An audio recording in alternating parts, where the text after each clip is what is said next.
যে হঠাৎ করে সংখ্যালঘু থেকে আপামর জনগণের পাশে হুমায়ুন কবির রয়েছে এবং এই যে একটা টার্গেট করলেন যে মুসলিমদের, সংখ্যালঘুদের যদি জোড়া ফুলে ভোট দেয় তাহলে তাতে কোনো অসুবিধা নেই, তারা গদ্দার নয়। তখন ফলত একটা নতুন ন্যারেটিভ তৈরি করতে চাইলেন হুমায়ুন কবির ভোটের আগে।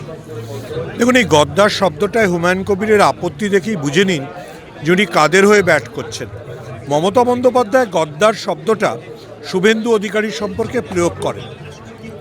হুমায়ুন কবির যে বেসিক্যালি ঠিক যেমন এমআইএম বিজেপির হয়ে ব্যাট করে, হুমায়ুন কবিরও তার জনতা উন্নয়ন পার্টি নিয়ে যে বেসিক্যালি বিজেপির হয়ে ব্যাট করতে নেমে পড়েছেন, সেটা ক্রমশ তিনি আরও প্রকাশ করে দিচ্ছেন। আমি আপনাকে একটা কথা মনে করাই, সেটা হচ্ছে যে হুমায়ুন কবির ঠিক সেদিনকে বাবরি মসজিদের বেলডাঙ্গার বাবরি মসজিদের শিলান্যাস করেছিলেন, যেদিনকে 5 লক্ষ কণ্ঠে গীতা পাঠ হচ্ছিল। অর্থাৎ আমরা যাকে বলি কম্পিটিটিভ কমিউনালিজম, অর্থাৎ দুটো সাম্প্রদায়িকতাকে একসঙ্গে উস্কানি দেওয়া, সেটা উনি এবং শুভেন্দু অধিকারী সম্ভবত জুড়ি বেঁধে বা আন্ডারস্ট্যান্ডিং করে, বা যেমন ডাবলসে টেনিস খেলে সেরকম করে করবার চেষ্টা করছিলেন।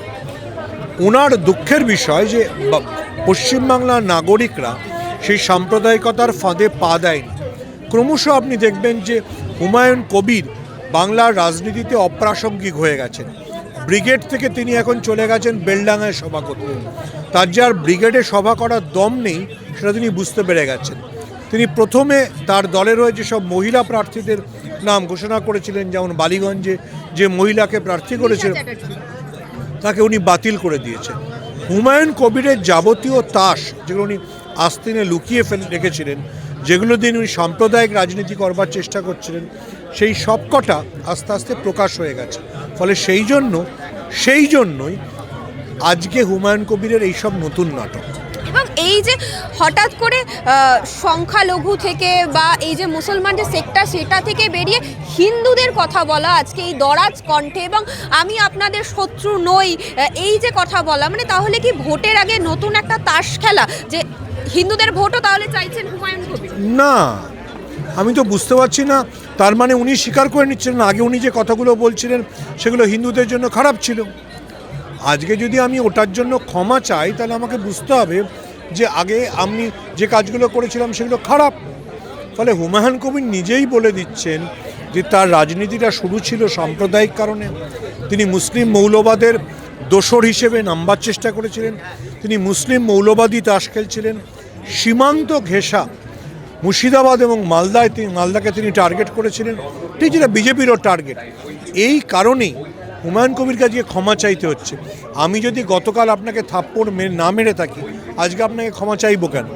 হুমায়ুন কবির সাম্প্রদায়িক রাজনীতি করার চেষ্টা করছিলেন, এখন সেই সাম্প্রদায়িকতাতে মুখোশ পড়াতে চাইছেন। কিন্তু বাংলার মানুষ বোকা নয়। ঠিক যেমন ওয়াইসি পশ্চিমবাংলায় পা রাখতে পারেনি, 2021-এ চেষ্টা করেছিল, তিনি হুমায়ুন কবিরের পক্ষেও পশ্চিমবাংলার রাজনীতিতে যে তিনি মুসলিম মেরুকরণের কাজে বিজেপিকে সাহায্য করছিলেন, সেটা হবে না। দাদা, আমি শেষ প্রশ্ন করব একদম, সেখানে এই যে বিজেপির কথা আপনি বললেন, সেখানে আজকে মঞ্চ থেকে তৃণমূলের সঙ্গে বিজেপিকেও তিনি বলেছেন যে এই যে সাম্প্রদায়িক বিজেপি দল, তাকেও পশ্চিমবঙ্গে আসতে দেওয়া যাবে না। যদি ওনার বিজেপিকে ঠেকানোর হতো, যদি রাজনীতির তৃতীয় শক্তি হতে চাইতেন, তাহলে তো শুধু মুর্শিদাবাদ মালদা প্রার্থী দিতেন না, তাহলে তো কোচবিহার থেকে হুগলি মতুয়া ঘরেও প্রার্থী দিতেন। সেখানে উনি প্রার্থী, ওনার তো স্পেসিফিক টার্গেট যে মুসলমানরা যেন জোড়া ফুলের ছাপ না দেয়, সেটাই বলছেন বারবার। ফলে ওনার এইটা থেকে তো খুব পরিষ্কার যে উনি কি চান, সেই চান বলে উনি এগুলো করছেন।